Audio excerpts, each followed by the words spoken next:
반갑습니다. 오늘은 영국의 의료보장 제도에 대하여 살펴보도록 하겠습니다. 19세기 중엽 영국의 의료 이용이 있었는데요. 영국은 19세기 중엽에 환자의 진료비 지불 능력에 따라 진료 장소가 결정되었는데, 중산층이나 고소득자는 자신의 집에서 진료비를 지불하고 전문의나 외과의에게 진료를 받을 수 있었습니다. 덜 부유한 사람은 일반의에 의해 집이나 동네 진료소에서 진료를 받을 수 있었고, 그러나 노동계급이나 가난한 사람들은 자선진료나 구빈법에 의해서 자선병원이나 구비원에서 진료를 받았으며, 특히 구비원은 복잡하고 침상이나 타월 등을 공유하고 음식은 형편없었죠. 자선병원은 구빈원보다는 상황이 나았으나 입원은 곧 죽음을 의미했으므로 많은 사람이 입원을 꺼려했죠. 19세기 중반 이후 건강의 중요성에 대한 인식이 확대되고, 의학기술의 발달로 의료비 지출이 증가하였으며, 특히 정교한 의학기술을 사용하는 병원 진료비가 크게 증가하였습니다. 이로 인해서 병원에서는 환자에게 진료비의 일부를 부담하게 하였죠.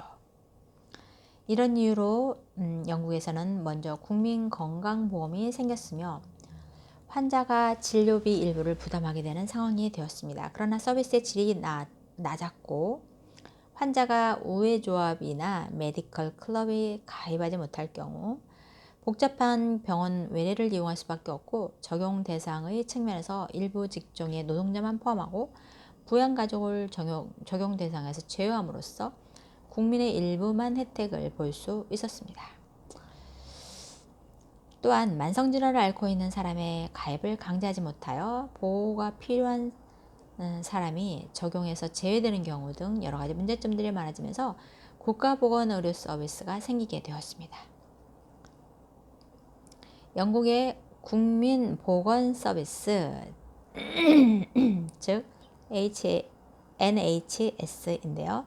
1946년에 제정된 국민보건서비스 법에 의해서 국민 모두에게 질병 예방 및 재활 훈련을 포함한 포괄적 의료 서비스를 제공하고 있습니다. 이 법의 기본 구조는 병원의 국유화, 병원 종사자의 공무원화, 개업의와 국가 간의 계약 체결 등에 의한 의료 공급의 사회화를 전제하고 있습니다.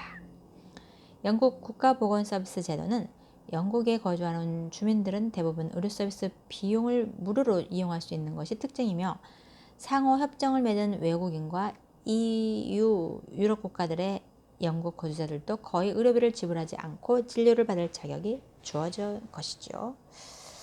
영국의 국민보건 서비스의 특징은 이렇습니다.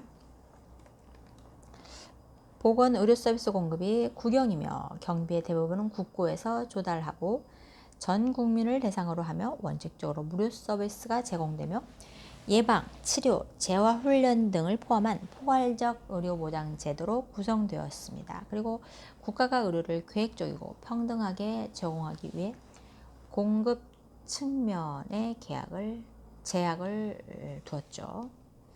그리고 당시 영국에서 병원의 국유화가 가능하게 된 배경을 설명할 필요가 있습니다. 당시 영국 병원의 대부분은 자선병원과 지방정부 운영병원이며, 이들은 서로 경쟁하거나 대립하였습니다. 자선병원은 1930년대까지는 모금한 기금으로 재원을 확보하였으나 이 재원은 전체 수입의 20-30%에 불과하였고, 이 때문에 지불할 능력이 있는 환자에게서 진료비 50%를 부과하였죠. 2차 대전 이후 자선병원은 전쟁 사상자를 위한 응급병상을 운영하여 정부로부터 대규모의 재정 지원을 받게 되었으며, 이로 인해 자선병원은 스스로 생존이 어렵게 되었고, 이는 국유화가 가능하게 되는 필요 조건이 되었죠.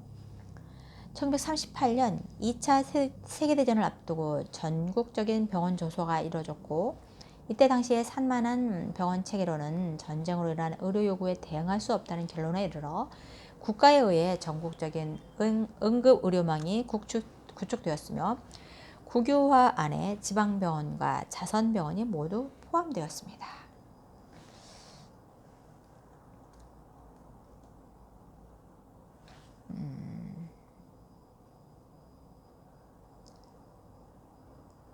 영국의 NHS 기능 재원을 보면 일반적 서비스, 즉 이것은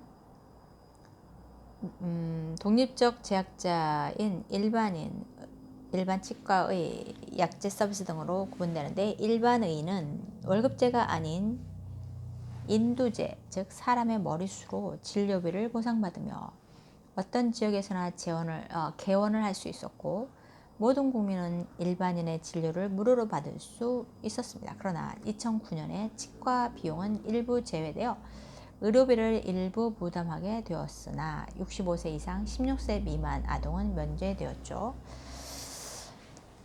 두 번째, 병원 및 전문의 서비스 부분인데요. 환자는 지역마다 있는 우리나라 보건소의 개념인 진료소의 일반 의사에 의뢰에 의해서만 내과, 외과 등 분야마다의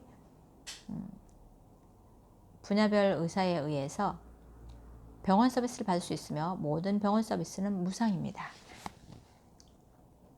그리고 공중보건 서비스가 있는데요.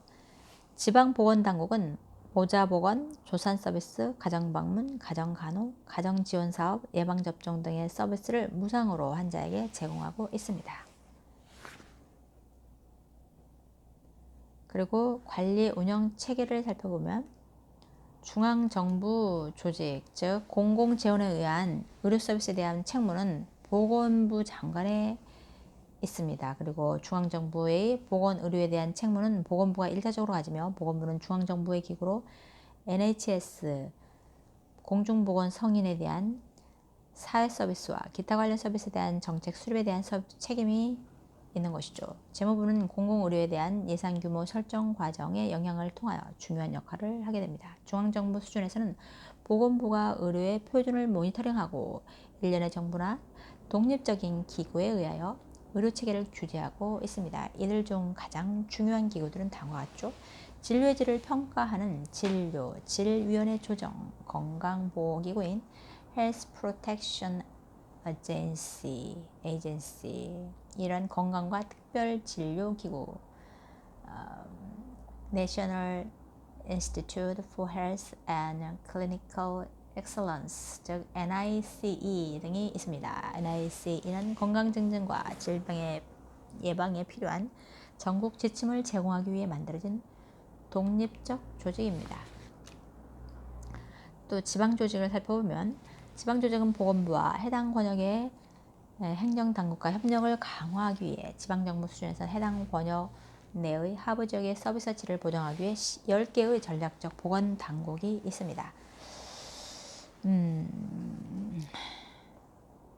구체적 역할은 관할 지역 내의 1차 보건의료 서비스와 2차 서비스를 모니터하며 서비스의 전략적 방향과 운영에 책임을 지고, 전략적 보건당국인 직속 산하기관은 1차 의료조직인 것이죠. 1차 의료조직은 PCT 1개 조직당 약 34만 명의 인구를 관할하고 있으며, 지역 주민의 건강 수준을 향상시키고 모든 주민에게 필요한 건강 서비스 제공, 의료 서비스 공급 배치, 지역 내 1차 서비스 실사 등의 역할을 하며, 재반 활동과 성과는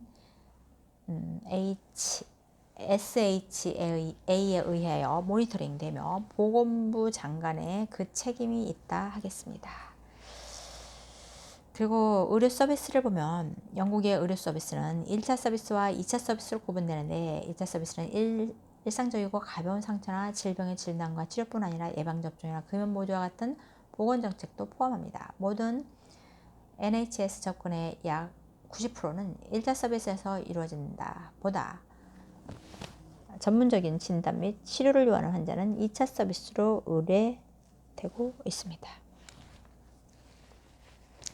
1차 의료 서비스는 대부분 NHS 제도 하에 공공재원에 의한 자영의료기관에서의 GP, 즉 General Practitioner, 가정의학과 의사에 의해서 제공되죠. 1차 서비스는 서비스 기구, 지역간호, 물리치료, 전화와 인터넷 서비스 제공 기구인 NHS 상설 진료소, 치과의사, 안경사, 약사들 1차 의료 서비스 제공의 일부이죠. 이 상설 진료실에서는 간단한 상처나 가벼운 질병에 대한 의료 서비스가 예약 없이 빠르고 간편하게 숙련된 간호사에 의해서 제공됩니다. 대부분 응급센터, 번화가, 기차역 등 접근하기 쉬운 지역에 설치되어서 연중 내내 간호사에 의해서 운영되고 비밀이 보장되는 의료상담 서비스로 전화, 인터넷, TV 서비스가 제공되고 있습니다.